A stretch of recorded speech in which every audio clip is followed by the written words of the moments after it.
Hi, everybody.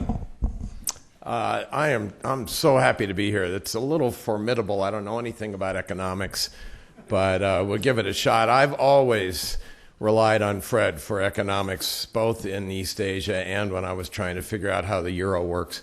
So it's nice to be here and talk to Fred about it. And Fred's relatively new associate, Steve Weissman, has been a friend of mine for decades, I think.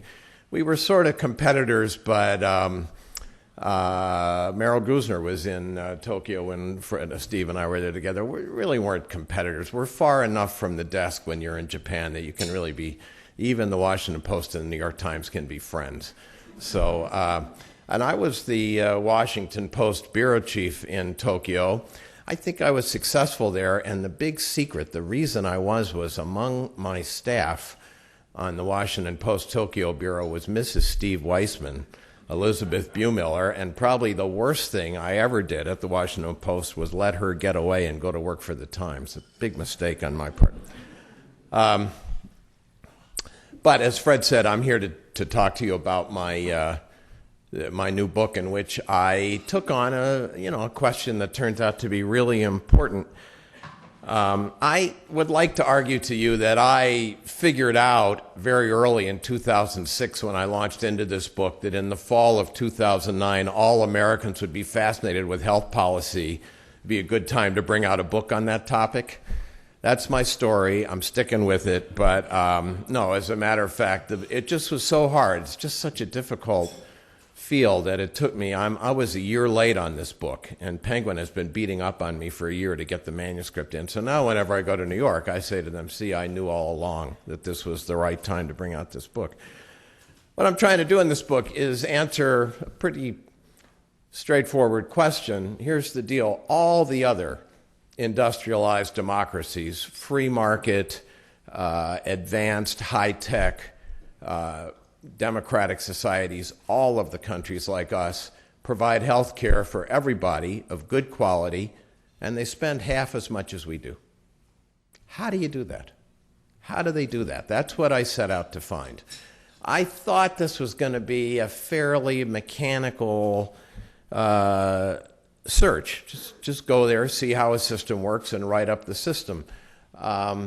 And that's what I did, and I think I got it. I think if you look at my book, you will see how other countries go about providing health care for everybody at reasonable cost. As Fred said, along the way, since I was going to doctors and hospitals all over the world, I figured I'd take my broken shoulder with me and see if they could fix that. So in addition to being a reporter in this book, I'm also a patient to see who treats you, how long you have to wait, how much it costs, how good the care is, et cetera, et cetera. That's all in there. And when I started this project going overseas, I had one problem in that I was just a guy. I was just a reporter. I had the cachet of the Washington Post behind me. But, you can't. I was kind of relying on the kindness of strangers, doctors and hospital executives and health economists would kind of help me out if they were nice people. It was pretty difficult to get to see health ministers. In a lot of countries, the health minister is a very, very important person. In the health minister of Britain, Andy Burnham at the moment, is the biggest employer in Europe. Did you know this? 1.1 million employees in the NHS, and they all work for him. So try to get an appointment with that guy. Not that easy. And then here's what happened. Pbs Frontline came along. I had made some films for Pbs Frontline and decided to make a couple of films of me reporting this book. And this completely changed my life for this reason. Well, you all know this, I think. If you go to Europe or the democracies in East Asia, Japan, Taiwan, South Korea, the public broadcaster, the BBC or NHK, that's the big guy in broadcasting. They're the powerful people. And the private broadcasters in those countries don't matter much. So if you go to Europe and say, hey, I'm from America's public broadcasting service, they think you're NBC. They think you're Fox or something. They think you're really important.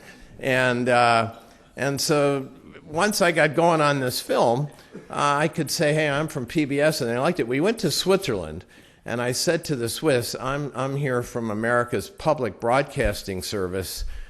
could I talk to your health minister? And the Swiss said, PBS, talk to our president. Which I did. I talked to 2 presidents of Switzerland. So that helped a great deal. And Fred and Steve have not given me enough time to explain to you how all these countries do it. It is in the book. But I'll tell you what I didn't find, which is kind of interesting. In the first place, guess what? It's not all socialized medicine overseas. Some countries do have government-run hospitals. The doctors are employed by the government. Government pays the bills. Britain, Spain, Italy, a lot of Scandinavia, New Zealand. I'd call that socialized medicine. But guess what? A lot of rich democracies, Germany, Switzerland, Netherlands, Belgium, France to a degree, Japan, cover everybody with private docs, private hospitals, and private insurance plans. Germany and Switzerland don't have a Medicare. People just stay with their private insurer cradle to grave. Less socialized than the United States in many ways. So it doesn't have to be socialized medicine. Here's another point that, some of the healthcare reformers in America don't like it when I say this, but guess what? It doesn't have to be single payer. Japan covers everybody. They spend half as much as we do. Fabulous health results. 3,000 payers in Japan. Germany has 220. Switzerland, a country of 8 million, has 70 different payers. If you unify the system, it doesn't have to be single payer. And here's another interesting point. Contrary to Michael Moore's film Sicko, they're not all perfect. Every healthcare system in the world has problems. Most of them have better results than we do. They cover everybody and they spend less than we do, but every country is struggling with the costs of high-tech medicine. These, innovative advances in drugs and procedures, in devices, they reduce suffering, they extend lives, but they cost a lot of money. And every country is struggling with these decisions. I saw in the journal, Wall Street Journal yesterday, there's a story, Steve Weissman and I know that there are certain stories in journalism that have been written 500 times and you just kind of fill in the blanks to bring them up to date. So here's this story. Germany struggling with costs of universal health care. Yeah, I've written that, I've read that, and you could fill in the name of just about any rich country because they're all struggling with the costs of universal health care and they're all having problems. It's not perfect in any country. But, as I said, they all manage to cover everybody and spend less than we do. And there are a lot of ways to do it. As I said, it's not all government-run, single-payer. It doesn't have to be big government nanny state to get this done. If you say that the destination, that the goal of a healthcare system ought to be universal coverage at reasonable cost, that's what I would say. I think that's the goal. There just turn out to be a lot of routes to that destination, which I set forth in my book. But, along the way, when I was trying to figure out how do they do this, I realized there was another question that's just as important, and that is, why do they do it? Why would a country make the commitment to provide health care for everybody who needs it? And if you think about that one for about 2 minutes, it poses a third question. Why doesn't the world's richest country provide health care for everybody who needs it? Why hasn't the United States of America ever made this commitment? So here's what I'm going to do today. Since these guys are so strict about their time limits, rather than dig into the details of the hows, I'm going to just quickly run through the whys.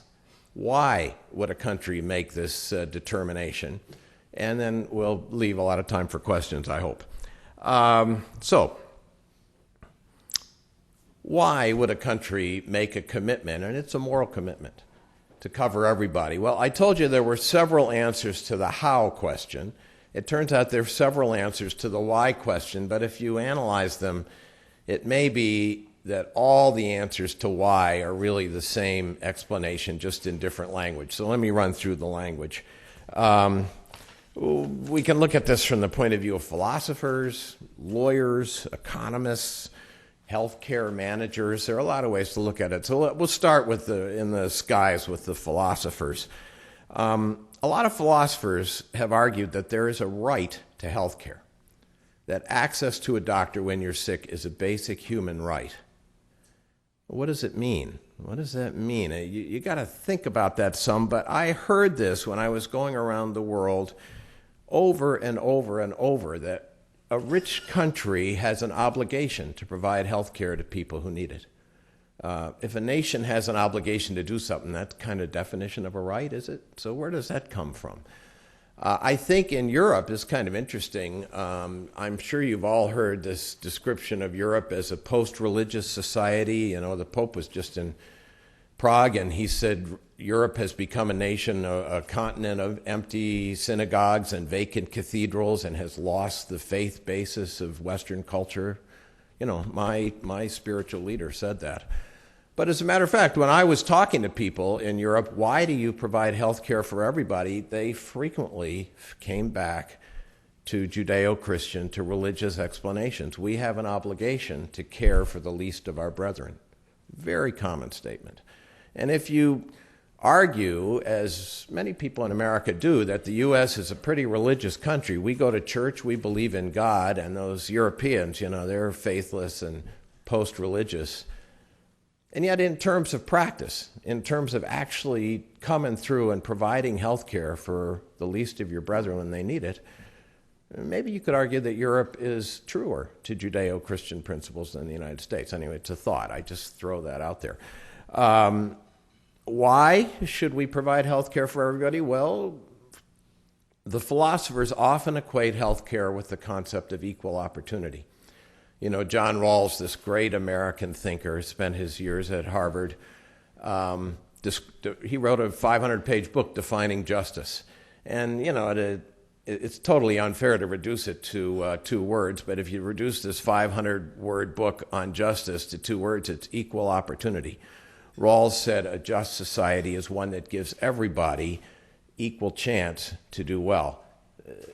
I just say for any Republicans here, we're not talking equality of results. We're talking equality of opportunity, the chance to do well in life. And obviously, if you're sick or you're hobbling on a bad knee or you have asthma, you don't have the same chance as your neighbor down the street who's healthy. So society should cure your asthma or at least treat it so you have equal opportunity. You with me on this? This is kind of a philosophical notion. It was expressed to me very nicely by a doctor in France, Valérie Newman, really stylish French woman. And I asked her, why do you provide health care for everybody? And she says to me, oh, you Americans, you say everyone is created equal. This is ridiculous. This is absurd. Of course we are not created equal. Some are brilliant, and some, you know, and some are beautiful, and others, you know. And she's kind of looking at me, and she says, some have a sense of fashion, and others, you know, like that. But then she says, but once we get sick, we can make everybody equal. In other words, since society can provide health care to people who need it, we ought to do that as a form of justice, as a form of providing equal opportunity. You with me on this? It's kind of a philosophical notion. Healthcare as a human right, as a step towards equality of opportunity. Many people said that. I heard that in Japan, too. I heard it in Taiwan. If you then start talking about rights, and a right, if you want to define it as something that a government is obliged to provide to people, well, then you get to the lawyers. Because for lawyers, a right is something you can go to in court and enforce. So is health care a legal right? Well, guess what? In most countries, in most rich countries of the world, it's right there in the Constitution. It's in the Bill of Rights that you have a right to health care. Let me read to you, I'm sure many people here are familiar with the European Charter of Fundamental Rights, which has been adopted by, I think, 42 nations. You can't join the EU unless you sign up for this Bill of Rights. Even Britain has approved this. It's the first Bill of Rights in British history. Here's Article 35 of the Bill of Rights of the European Union. Everyone has the right of access to preventive health care and the right to benefit from medical treatment when needed under the conditions established by national laws and practices. There it is, right on paper. Boom. You have a legal right to health care. No American state has put that in its Constitution or its statute book, and of course it's not part of our federal Constitution. Some Americans have actually gone to court. Some Americans who couldn't get the health care or didn't have the money to pay for the care they thought they needed have actually gone to court with this argument. What do you think about this one? So the Declaration of Independence, the founding document of our society, of our nation, says everyone's endowed with life, liberty, and the pursuit of happiness. Well, you can't be happy and you really can't have life unless you have medical care to keep you alive, right? And people go to court and try to enforce this. No judge has ever bought this argument in America. It's not a bad argument, but it's never worked. Whereas in other countries, people go to court, and if they've been denied health care, generally can get it. Here's what they lose. For example, in Britain, they have a lot of cases where the National Health Service has decided they won't cover this procedure, or they won't cover this expensive drug. We think this cheaper drug is probably just as good. And people go to court and sue and say, no, I should get Herceptin B. It costs more, but it's better than Herceptin A. And the courts have never bought that argument either. Their argument is, we set up a national health service to provide health for you, and that's going to decide what to cover. So yeah, there is a legal right to health care, but it tends to be restricted to whatever the system has decided to provide. There is one group of Americans who are legally entitled to health care and can go to court and get treatment. Do you know who that is? Prisoners. Prisoners, that's right. There are many cases in the books of prisoners who were in jail and felt they were sick or were sick, and the jail said, the hell with you. You know, you look good to me. And they go to court, and the judge orders them to be sent to a hospital. In my book, we meet a woman named Melissa Mathews. She was in the Tacoma County Jail in Washington on a drunken disorderly. Her 30 days was up, and they said, you get parole. She got a fairly long sentence, but after 30 days, they gave her parole, and she goes to the parole board and says, God, whatever you do, don't parole me, because she had ovarian cancer. And here's what she said to the local newspaper: if I'm in here, I can get treated. If I'm out, this cancer is going to kill me. I mean, she knew that she had a right to health care, which she wouldn't have if she were outside because she was unemployed and uninsured. So, is there a legal right to health care? Yeah, but there's not a legal right to go to court and demand some specific procedure. But as a basic rule, yeah, in other countries, but not the United States, health care is a legal right. Let's think about this from the point of view of economists. Economists often talk about health care in terms of what they call the distributional ethic. The distributional ethic is the notion that for every good and service there is, society has to decide how to distribute it. How do you give it out? So we have a distributional ethic for voting. Everybody gets one. On election day, Bill Gates gets one vote, and the guy mowing Bill Gates' lawn gets one vote. That's our distributional ethic. We have a different distributional ethic for yachts. If you have the money, you can buy 10 of them. If you happen to be mowing the lawn in Redmond, Washington, you probably can't buy any, and that's our distributional ethic. So one way to look at this question of why or whether a nation should provide health care for everybody is in terms of the distributional ethic. Would you say health care when you're sick is closer to voting or closer to yachting? All the other countries have decided, another, I think, economics term for this is social good, that health care is a social good, and society ought to provide it on a fairly equal basis to everybody. In the United States, health care is an economic good, basically with some exceptions for very poor people and seniors. If you have the money, you get health care, and if you don't, you lump it. It's not quite that harsh, but that's basically the notion of an economic good.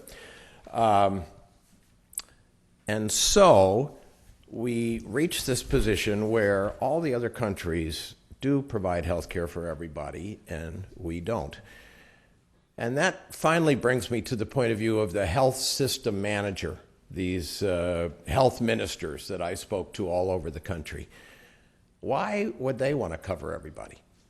This is really an important point that seems to me to have been missed up on Capitol Hill. But this is so important. Here's the deal. If you cover everybody, you save money. Universal coverage is cheaper for society as a whole than the spotty, erratic kind of coverage that we have in the United States. And if the notion of a healthcare system where some people in America get the greatest healthcare in the world with no waiting in great hospitals, but tens of millions barely get in the door, if the idea there is to save money, all the other countries would say, we're doing it backward. The way to save money on a healthcare system is to cover everybody. I told you at the very beginning of this talk that all the other rich countries provide coverage for everybody and spend half as much as we do. You know, it's not a coincidence. It's not just an accident that they spend half as much as we do on universal coverage. Universal coverage saves you money. I go through this in great detail in the book, but I'll just very quickly lay out some of the reasons. If everybody's in the system, that system has the political will to make cost control decisions that we seem to be unable to make. We've learned that this summer. We learned that this week, that cost controls in healthcare turn out to be very hard to make. But if everybody's in, it's simpler. In Britain, the rationing body, every country rations healthcare, I'm sure you know that, including the United States. The rationing body in Britain is called the National Institute for Health and Clinical Excellence. If you think about the acronym, it's NICE. NICE. And the British tabs love this because every once in a while, NICE decides not to cover some procedure that would save an elderly person's life. And the tabloid headline is, NICE kills grandmom. You know, they love that. And in fact, when I was over there reporting on NICE, just that week, there was a case of a woman who had been turned down for dialysis. She was 90, and they said, you're too old. We're not going to get enough years of life out of you if we give you dialysis, so we're going to make the end of your life as pleasant as possible, but it's over, you know. And the tabloids went crazy, and why would they're killing grandmom, you know, and like that. And I went into NICE that week and talked to the head of NICE and said, hey, look at this headline, you're killing this poor woman. And he says, that's exactly what NICE are here for. Somebody has to make that decision. And, you know, I like NICE myself because, A, it's a democratic body. If you don't like their decisions, in theory, you could vote against the prime minister who would then change the health minister who would then change the head of NICE. And it's transparent. When I went in there, you could ask them about any decision they'd ever made on any drug, any procedure, any patient, and with the names blocked out, they show you the files. It's transparent. The same rationing decisions are made in the United States in the back room of insurance companies. In fact, there are 20 different rationing decisions made by the same insurance company, depending on which plan a particular patient has. So the Brits and other countries make these decisions, and one reason it's easier to put up with them is because everybody's in. Everybody's in. So if a 94-year-old woman in Britain doesn't get kidney dialysis, at least you know that the money saved is going to help some sick baby. And that's true in all these systems. But in the United States, if my insurer, Aetna, says they're not going to cover a particular procedure, I can't go to such and such a doctor because she's not in the network, that money isn't going to help anybody else. That helps Aetna's investors. And to me, that seems harder to swallow. So what I'm getting at is everybody's in, you have the political will to make tough decisions. If everybody's in, the system is vastly simpler. Most of these countries have settled on, well, all of them have settled on one system for everybody, which means one set of rules, one set of forms, one set of prices. I went to a 900-bed hospital in Canada, and the president's taken me around proudly showing me this hospital. You know, it's all new and everything. Here's our birthing facility, and here's our scanning room. And I said to this guy, well, can you show me the billing office? Gets all embarrassed, you know, the billing office. Turns out the billing office in a 900-bed hospital is 2 part-timers who come in the last 2 days of the month. And one of them, her full-time job is billing American tourists who were in town and broke their leg, you know. In America, a 900-bed hospital would have 200 to 250 people in the billing office, and they'd have 170 different forms. If everybody's in a unified system, you eliminate all that enormous administrative costs. It's just simpler. And then the system has the economic clout to enforce prices, which clearly our system has. Well, Medicare does some of that, but it's hard.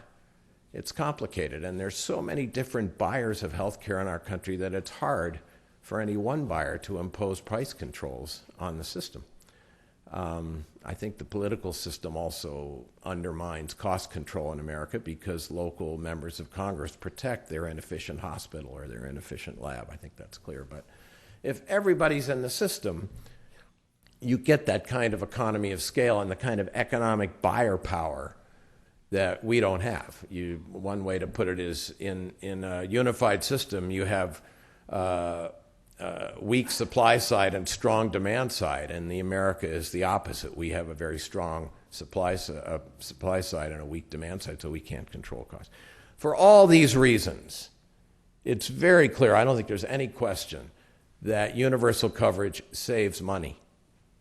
And so if you pass a health care bill that leaves 18 or 19 million Americans still uninsured 5 years from now, you're not going to get to the kind of cost controls that I saw working in other countries.